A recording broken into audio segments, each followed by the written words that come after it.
On l'a fait. Vous allez bien? Ouais. Je m'installe, tout ça. Bon, je sais pas vous parler de déconfinement. Vous voulez qu'on parle de déconfinement un peu, non ou pas, non? Non, pas de. Ouais. Non, même pas. Non, Moi, même pas, ouais, non. Ça sert à rien. Moi, si j'ai un seul truc à dire sur le premier confinement, moi, je l'ai bien vécu parce que grâce à Dieu, j'ai eu un heureux événement, les amis, pendant le premier confinement. Voilà. Oh, bravo. Merci. Je souhaite vraiment à tous les mecs qui sont là ce soir de vivre ce moment-là, moi, une fois dans leur vie. C'est magique, c'est incroyable. J'ai divorcé. J'ai divorcé au bout de 20 ans d'amour et de captivité. Et à ma libération, je me suis rendu compte d'un truc, c'est que la dernière fois que j'ai dragué une meuf, c'était en 2001. Non. Tu rigoles, Jean-Marie, mais j'ai payé en francs mon dernier rendez-vous. Attends, j'ai perdu tous les codes. La première meuf que j'ai draguée, j'ai dit salut Miss. Elle me dit on dit plus ça, c'est fini, laisse tomber. Et tu sais, quand tu restes longtemps en couple comme moi, tu repasses par cette petite période un peu, tu sais. Ouais, chien de la casse, un peu, je baisse tout ce qui bouge. Moi, je vous le dis à l'époque, j'avais qu'un seul critère, c'était vivante, faut le savoir. J'étais inscrit sur tous les sites de rencontres, j'ai même une fille sur le Bon Coin. Ça a pas de sens, hein. Et je vais sur Tinder et je match avec une fille. Et pour la ramener à la maison, je lui fais le truc à l'ancienne, vous gars, vous connaissez, viens à la maison, je te mets bien. On se met un DVD. Tu connais ce truc de pervers? Écoute, elle vient à la maison, on commence à se mélanger, patin, câlin, je lui mets un wad. Le parcours fléché, normal. Ceux qui sont venus voir un sketch halal, c'est mort. Moi, je sais que je vais aller en enfer, mais en toboggan comme ça. Hein. On commence à faire l'amour, elle est sur moi, je suis en rythme de croisière, je pense à ma grand-mère, la guerre, je gagne du temps, normal, tu vois. Je sais pas. Il est dégoûté, fait l'enculé, donne le secret. Écoute, on commence à faire l'amour. Je sais pas si vous connaissez ce genre de filles qui, dans la vie, sont très calmes, mais au lit, c'est des furies. Vous connaissez ou pas? Ouais. Et moi, je connais pas, je suis un mec de 2001, je suis un mec à l'ancienne, on était en train de faire l'amour, et à un moment donné, elle m'a étranglé. Elle m'a regardé, elle m'a dit maintenant c'est qui te baise? Écoute-moi bien. Oh, j'ai replacé le vouvoiement, je sais bah vous madame apparemment.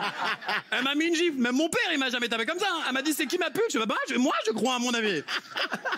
Mais de ces 20 ans d'amour, elle m'a quand même offert le plus beau cadeau qu'on puisse offrir à un homme. Elle m'a offert une petite fille, ça c'est cool. Ouais, bravo. Je vous le dis.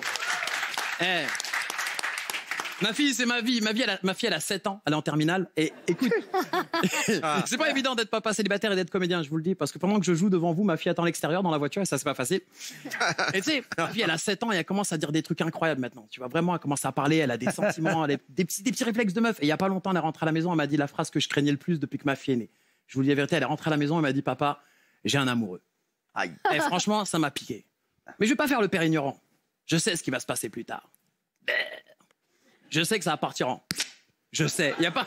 Alors, cette vanne est très dégueulasse, je vous le dis tout de suite, mais je vous dis, moi, dans mon toboggan, il y a un looping. Voilà, je vous le dis tout de suite. Mais c'est pas cette phrase qui m'a fait mal, c'est la phrase qui a suivi derrière. Elle m'a dit, papa, j'ai un amoureux, et demain, on va faire l'amour. Je fais quoi? Je fais, viens là, la putain de Taras, viens là. Et il s'appelle comment, le gosse? Elle me dit, il s'appelle Patrick. Je fais, ça, c'est le prof, il n'y a aucun gosse qui s'appelle Patrick. Et jamais t'as dit patoche dans la rue, un enfant qui s'est retourné, on est bien d'accord. Et je vais le lendemain à l'école, je veux savoir c'est qui Patrick. Je connais pas tous les gosses, tu vois. Et je vais le lendemain à l'école, Patrick, c'est un Chinois. Hein. Alors, il n'y a pas de vanne, je vous le dis comme ça, il n'y a pas de vanne. Et Patrick, je l'adore, c'est un gamin hyper intelligent, vraiment très intelligent, très mignon. Et il parle 5 langues. 5 langues. Et il a un anglais impeccable. Tous les matins, il a yes, good morning, good afternoon. Moi, je suis une merde en anglais. Je sais pas si vous êtes comme moi ici sur cette table, mais moi, j'ai appris l'anglais grâce aux films porno. Je le regarde en VO, c'est un délire. Et je sais qu'à force de regarder des films porno en VO, je replace des phrases de films porno dans des discussions. Des fois, ça parle entre amis. Et à un moment, pour rien, je fais yes, I like it. Pour rien, voilà, avec la voix de l'acteur. Et tu sais, ma fille, je sais pas ce qui s'est passé dernièrement avec Patrick, mais je crois qu'il lui a brisé le cœur. Tu vois, ma fille rentre à la maison, elle me dit papa, tu sais, Patrick, il veut plus être marié avec moi. Et franchement, ça m'a touché. J'essaie de creuser. Je lui dis pourquoi Patrick, il veut plus être marié avec toi? Elle me dit parce que Patrick, il a dit que j'étais pas belle. Et franchement, ça m'a touché. Je lui dis pourquoi il a dit ça? Elle me dit parce que maintenant, il va être marié avec Carmen, parce que Carmen, elle est plus belle que moi, et Carmen, elle a des chaussures brillantes. Et franchement, ça m'a touché. Tu sais, le lendemain, j'ai failli envoyer ma fille en brillance totale avec de l'aluminium autour, tu vois. Mais j'ai choisi la pédagogie. Les filles, vous me dites si j'ai bien expliqué à ma fille, ok? Je regarde ma fille dans les yeux, écoute, je lui dis, écoute ma fille, le plus important dans la vie, c'est pas ce qu'on a, c'est ce qu'on est. C'est ça le plus important. C'est bien dit ou pas? Ouais. Et je lui ai dit, Carmen, c'est une pute.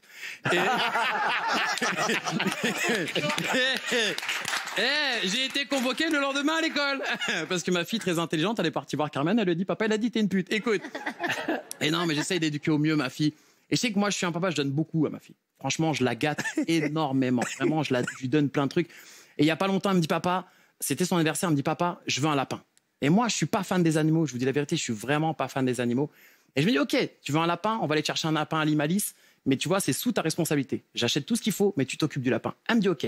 Et on va à Animalis chercher un lapin. Alors, je sais pas si vous êtes déjà parti à Animalis pour acheter un animal pour votre enfant, mais si vous y allez, faites-moi plaisir, regardez le regard de l'animal.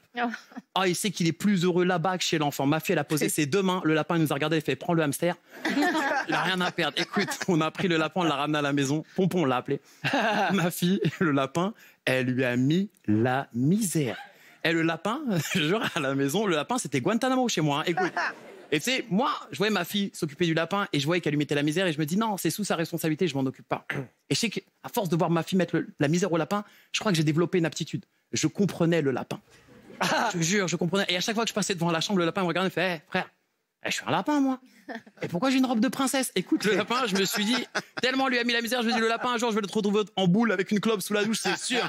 Je repassais devant la chambre, le lapin me regardait et me fait hey, frère, je suis un lapin, moi. Et pourquoi j'ai un Lego dans le cul? Il y a un problème ou quoi, frère? Et ce qu'elle sait pas, ma fille, c'est que son lapin, il est mort 2 fois. Et 2 fois, je suis parti acheter le même lapin de la même couleur, de la même taille. Mon père, tu vois. Et le dernier lapin, Pompon 2, alors lui, il m'a fait de la peine. Oh, lui, il m'a regardé et m'a fait hey, frère, mange-moi. C'est mieux, me laisse pas avec la petite. Mais c'est pas évident d'être papa célibataire et d'avoir un enfant. J'essaye pas de faire l'apologie du père seul. Je vous le dis. Des fois, c'est compliqué. T'arrives des phases que tu maîtrises pas avec ton enfant, tu vois. Mais moi, il m'est arrivé une phase avec ma fille il y a pas longtemps. Je sais que ma fille, et de là-bas à dormir vers 19h30, 20h, tu vois, le truc de bon père. Et genre vers 23h30, minuit, je suis tout seul dans mon salon et je me dis, tiens, Tariq, mets-toi un film d'horreur. Tout seul, dans le noir, dans mon salon. Je sais pas si vous êtes comme moi ici, mais pour moi, les pires films d'horreur, c'est les films d'horreur avec des enfants à l'intérieur. C'est vrai ou pas? Dites la vérité. Ouais, l'enfant, il est pâle, il a des cernes, il chante tout seul. Écoute, c'est pas normal. Je suis dans mon salon, je monte en pression avec le film et j'entends venir de la chambre de ma fille papa. Oh, je me dis attends, j'y vais pas tout de suite, tu vois. J'attends que la pression redescende. Au bout du 30e papa, je me dis je prends ma batte de baseball, normal, tu vois. Je rentre dans la chambre de ma fille, je vous jure, ma fille elle est debout au milieu de la pièce comme ça. Oh, je l'ai regardée, j'écoute ce soir, c'est ou toi ou moi. Ah, je lui ai mis un coup dans le tibia par respect, tu vois. Je me suis dit, elle va monter dans un coin et me faire bail de maman, suce des bites en enfer. Ouais.